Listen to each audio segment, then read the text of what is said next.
যে কোনো কিছু যেটা একটা শুরু আছে তার একটা কারণ আছে। এখন টাইমের শুরু আছে, সেকেন্ড প্রেমিসটা হচ্ছে এটা, টাইমের শুরু আছে, তার মানে টাইমেরও অস্তিত্বের পিছনে একটা কারণ আছে। এটা হচ্ছে আর্গুমেন্টটা ছিল, কালাম কসমোলজিক্যাল আর্গুমেন্ট। এখন ওটা আপনি যদি টাইম বলেন অথবা ইউনিভার্স বলেন, আপনি যাই বলেন, যে কোনো কিছু যেটার একটা শুরু আছে তার একটা কারণ আছে। টাইমের শুরু আছে, তার মানে টাইমের কারণ আছে।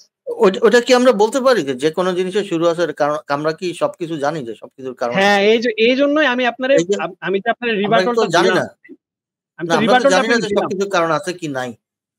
এবং এবং এই যে কারণটা যে সুপার ন্যাচারাল, হ্যাঁ, মানে কারণটা যে ন্যাচারাল না, এটা যে কোনো নেচারের বাইরে।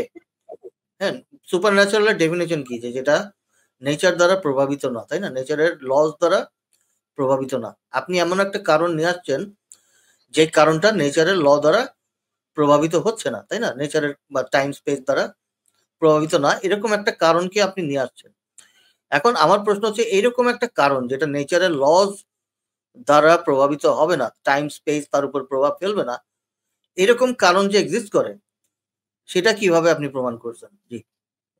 আচ্ছা, এখানে আপনি দুইটা প্রশ্ন করতেছেন, আমি আবার বলি, বারবার একই কোশ্চেন আসতেছে। যে আপনি ফার্স্টে কোশ্চেন করছেন যে সবকিছুর যে মানে যার শুরু আছে, সব মানে যে কোনো কিছু যেটা একটা শুরু আছে, এটা যে কারণ থাকতে হবে, এটা আপনি কিভাবে বুঝলেন? এটা আপনার ফার্স্ট কোশ্চেনটা ছিল।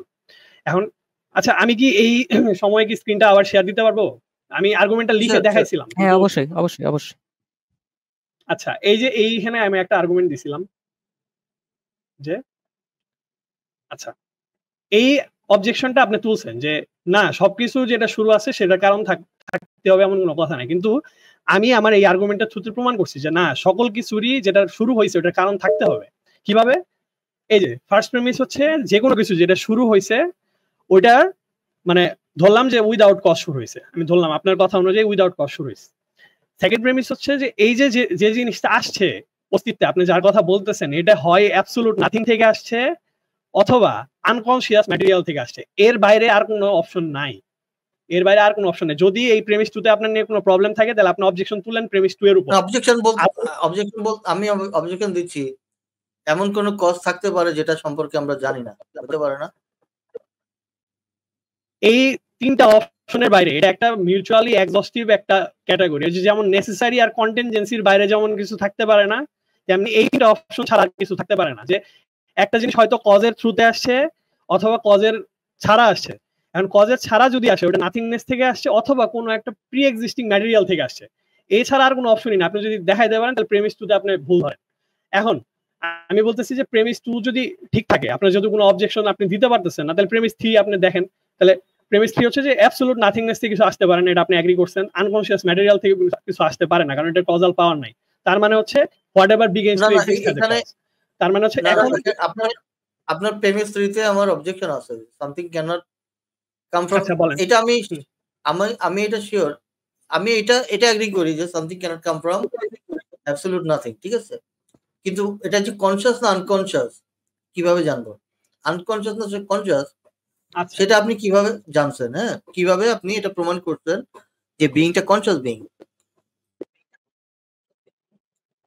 হ্যাঁ, কনসিয়াস বিইং এর জন্য আমি আমার প্রেজেন্টেশন যখন স্লাইডটা ওপেনিং যখন স্টেটমেন্টটা ছিল তখন আমি দেখাইছিলাম।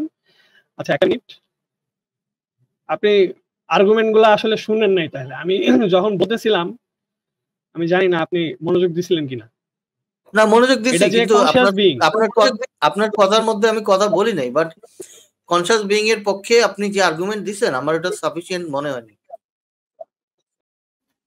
তো এই জায়গায় হচ্ছে আমি আমার আর্গুমেন্টটা দিছিলাম যে হচ্ছে আমার নেসেসারি এক্সিস্টেন্স যেটা, সেটা কেন আমার একটা বিং হইতে হবে।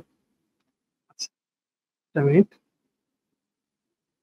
দেখা যাচ্ছে যে এই যে নেসেসারি এক্সিস্টেন্স, এটা বিং কেন হবে, এটার পক্ষে আমার প্রমাণ। যদি সাবস্টেন্স হয়, সাবস্টেন্সের ডেফিনেশন হচ্ছে এটা একটা এক্সিস্টিং ম্যাটেরিয়াল। আচ্ছা, আমার কথা কি শোনা যাইতেছে? শুনতে পাচ্ছি, বলেন। ক্লিয়ার ভাই। আচ্ছা, তো আপনি যেটার কথা বলতেছেন এটা হইতে পারে, আপনি বলতেছেন যে এটা নেসেসারি বিংই কেন হইতে হবে, এটা সাবস্টেন্স কেন না। সাবস্টেন্সের ডেফিনেশনটা আগে ঠিক করি। আপনি আমার সাবস্টেন্সের ডেফিনেশনের সাথে এগ্রি করেন কিনা আগে দেখেন। যেটা হচ্ছে একটা এক্সিস্টিং ম্যাটেরিয়াল যেটার কোনো মানে মাইন্ড নাই।